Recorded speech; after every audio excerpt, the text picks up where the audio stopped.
$16 trillion. Gone. Not stolen. Nobody wore a mask. It just evaporated. Out of paychecks, out of pensions, out of the safe investment your bank swore up and down was bulletproof. A 158-year-old bank died in a weekend. 8 million people lost their jobs. And the men who built the whole machine didn't lose a single parking spot. I could have made a lot of money doing what they did. I chose not to. Not because I'm noble, because I could do math. Now, here's the part they conveniently forget to mention. It all started with a sentence small enough to fit on a billboard. Why rent when you can own? Stick around. You're going to want to hear this one. 2002, America's still hungover from the dot-com crash. Still rattled from 9/11. So the Federal Reserve does the only thing it knows how to do when everyone's nervous. Cuts interest rates to almost nothing. Which is the financial equivalent of handing a teenager the car keys and a case of Red Bull. Cheap money doesn't sit quietly in a vault being responsible. It goes looking for trouble. And it found some, wearing a nice suit, sitting behind a mortgage desk. You're approved for $500,000. We make $40,000 a year. Not a problem. You'll refinance before the payment resets. That's called a subprime mortgage, which is banking's polite way of saying, we suspect you can't pay this back. But the commission already cleared. And the absolute masterpiece of the era, the ninja loan. No income, no job, no assets. Somebody, somewhere, looked at that acronym and approved it anyway. Homeownership stopped being a roof over your head. It became a personality. Every billboard, every seminar, same message. Prices only go up. Fascinating. Gravity also worked yesterday. By 2005, nobody was buying a house to live in it. They were buying it like a scratch ticket with a driveway. I teach phonics during the day, buy condos at night. Zero down on my third house. Don't live in any of them. Here's your latte. Sorry, my bank just called about a penthouse in Miami. Everybody had a system. Everybody was a genius. Funny how that works. The tide comes in, and every boat thinks it's a yacht. Because of its excellent seamanship. Nobody checked if the floor could hold the weight. Nobody ever does. Right up until it doesn't. Now here's the part they conveniently forget to mention. And it's worth slowing down for. Because this isn't the boring part. This is the crime scene. Banks had made millions of these loans. Individually, each one was a grenade sitting in a drawer. So Wall Street did the one thing it's always been genuinely brilliant at. Not building things. Hiding things. They took thousands of grenades, taped them together, and sold the whole bundle as a gift. A mortgage-backed security. Picture mixing spoiled meat into 10,000 hot dogs. One bad hot dog, you'd notice. 10,000 blended together in a nice box with a bow on it? Bon appetit. And every gift needs a label. So the banks paid rating agencies to grade the bundles, and the agencies came back with AAA, safest investment on earth. Which is fascinating, because underneath that label was the financial equivalent of raccoons wearing tuxedos. Sharp-dressed, still going through your garbage. Pension funds bought it. Retirement accounts bought it. Entire foreign governments bought it, thinking they'd purchased American stability. They'd actually purchased a haunted house with excellent curb appeal. Here's the detail that never made the brochure. The agencies grading the homework were being paid by the kids who wrote it. That's not an oversight. That's a food critic on the restaurant's payroll, calling the raw chicken Michelin-starred. And nobody in the room raising a hand. Then, because apparently one layer of nonsense wasn't enough, they blended the bundles again into something called a collateralized debt obligation, which is a very expensive way of saying, we hid the mess again. Just better this time. But a few people weren't buying the label. A small group actually read the loan documents. Wild concept, I know. And they noticed something everyone official was still pretending not to see. Thousands of these safe mortgages were already behind on payments. Months before anyone would admit there was a problem.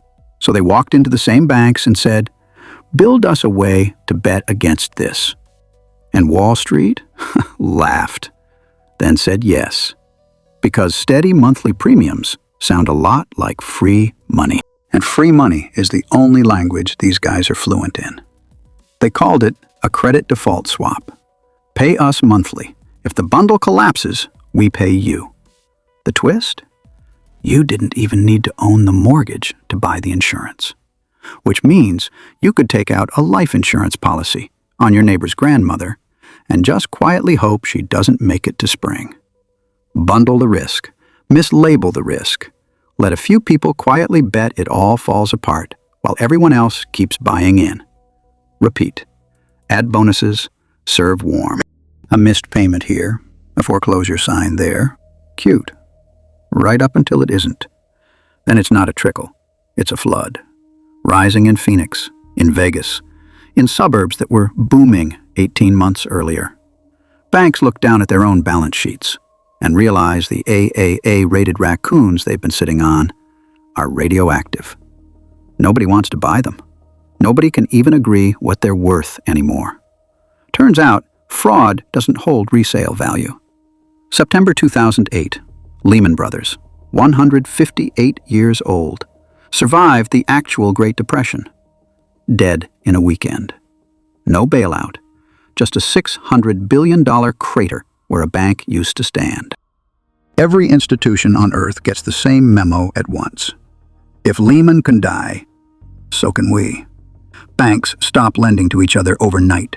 Credit freezes solid, like somebody walked over and pulled the power cord on the entire global economy. Didn't even have the decency to say sorry on the way out. I need a loan to make payroll. No liquidity. What does that mean? It means we're closed. Good luck. Now here's the part they conveniently forget to mention. This stopped being a Wall Street problem within about a week. Pensions gone. 401ks cut in half. 8 million people out of work. Foreclosure notices piling up like junk mail. Non-blocks that used to be considered safe bets. It hit Iceland's entire banking system. It hit Tokyo. It hit London. This wasn't a national story anymore. It was global. And it happened almost overnight. Because that's what happens when an entire system is built on a lie. And everybody quietly agreed not to question. So the government has one choice. Let the whole thing burn, or hand $700 billion to the exact people who lit the match. They handed over the money. Of course they did. TARP, NAIG, the folks who sold most of those credit default swaps, got $180 billion, which is a hell of a reward for building a bomb and forgetting to check if it was armed. GM and Chrysler split $80 billion. The Fed dropped rates to zero and started printing money to buy the toxic debt directly. Quantitative easing, which is a very expensive way of saying we patched a sinking ship with stacks of $100 bills and hoped nobody leaned over the railing. It worked for the banks. Markets stabilized. Stocks bottomed out in March 2009, started climbing. Main Street didn't get a check like that. Unemployment hit 10%. 4 million homes foreclosed. Families who never missed a payment in their life suddenly owed tens of thousands more than their house was worth. Through absolutely nothing they did wrong. And not one major executive went to prison. Not one.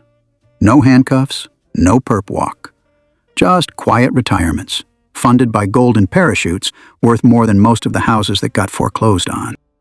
Meanwhile, the people who actually lived through the wreckage stood in unemployment lines wrapping around entire city blocks. Bank gets a bonus, family gets an eviction notice. Same collapse. Very different bailout.